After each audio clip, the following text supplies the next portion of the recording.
Apa sinasura kayo? Wow! Walang bagyo. Walang sa maluwante. Wala!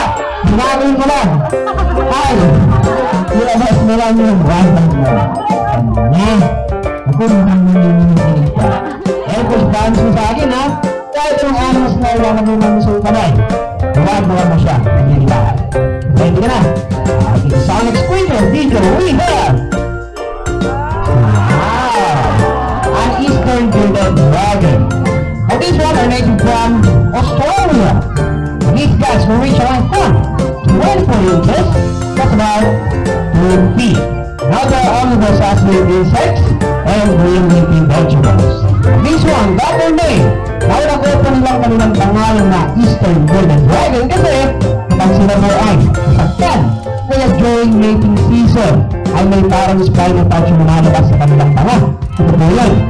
Yan, tinatawag ng pamilayan at yun ay tinatawag na kanilang beard o kaya balbas. And much more, being a shot and call major, sila po ang perfect pets for kids. Ladies and gentlemen, pagpagan natin si Robo, yan po sa aming Eastern Bearded Dragon. Thank you very much, Kuya.